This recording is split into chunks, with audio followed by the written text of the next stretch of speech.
నుంచి గుడ్ల బిల్లు రావడం లేదు. సరే ఏదైతే గవర్నమెంట్ గౌరవ వేతనం ఇస్తామని చెప్పి 3,000 రూపాయలు అది 3 నెలల బిల్లు పెండింగ్ ఉంది. మరి ఇప్పుడు అట్లాగే ఇంకోటి మినిమం ఛార్జీలు కూడా ఇప్పుడు వీళ్ళు సప్పో తీసుకొచ్చి పెడుతున్నారు. అప్పులు ఏడికలు కడతారు. ఇలా గొడ్డో గొప్పలో బంగారం ఉంటే దాన్ని కుదబెట్టి మన వడ్డీలో తీసుకొచ్చి కడుతున్నారు. ఇలా వడ్డీ కట్టలేని పరిస్థితి నానా దిబ్బలు పడుతున్నారు వాళ్ళు.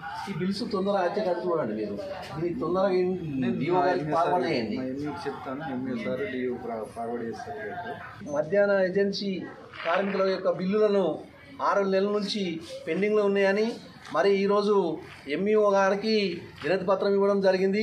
ఎంఈఓ గారు లేరు. ఎంఈఓ గారి యొక్క కంప్యూటర్ ఆపరేటర్ గారికి మరి సమస్యలతో కూడినటువంటి వినతి పత్రం ఇవ్వడం జరిగింది. అట్లాగే 6 నెలల నుంచి గుడ్ల పైసలు పెండింగ్లో ఉన్నాయి. అట్లాగే వీళ్ళకు గౌరవ వేతనం ఏదైతే వస్తుందో 3,000 రూపాయలు ఇప్పటి వరకు 3 నెలల నుంచి పెండింగ్లో ఉన్నాయి. మరి అట్లాగే మెనో ఛార్జీలు ఇలా సప్పోలు తీసుకొచ్చి మెనో ఛార్జీలు కూడా బిల్లులు రావడం లేదు. అవి అప్పులు కట్టలేక మరి వడ్డీలు కట్టలేక వాళ్ళు నానా తంటలు పడుతున్నారు, నానా అవస్థలు పడుతున్నారు. మరి అప్పుల పాలై వాళ్ళు ఈ మధ్యాహ్న భోజన ఏజెన్సీని కూడా బంద్ చేసేటటువంటి పరిస్థితి కనబడుతున్నది. తక్షణమే ప్రభుత్వము ఈ 3 నెలల బిల్లును విడుదల చేయాలని మేము ఇలా వినతి పత్రం ఇచ్చినాము. మరి అట్లాగే ఏదైతే ప్రభుత్వం డ్రెస్ కోడ్ ఇస్తా అని చెప్తుంది, ఆ డ్రెస్సులు కూడా కాటన్ బట్టలతోటి కుట్టివ్వాలి.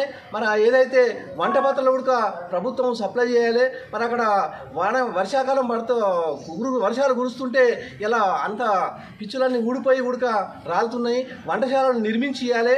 అట్లాగే ప్రభుత్వము గ్యాస్ను కూడా సప్లై చేయాలి. మరి లేకపోతే మరి రానున్న కాలంలో మరి ఈ జిల్లా వ్యాప్తంగా మధ్యాహ్న భోజన ఏజెన్సీ కార్మికులందరూ మరి మరో పోరాటానికి సిద్ధం కావాలని నేను సిఐటిగా ప్రభుత్వానికి డిమాండ్ చేస్తున్నా. మళ్ళీ ఈ 4-5 రోజులలో బిల్లు రాకపోతే కనుక డిఓ ఆఫీస్ని ముట్టడింపిస్తామని తెలియజేస్తున్నాను.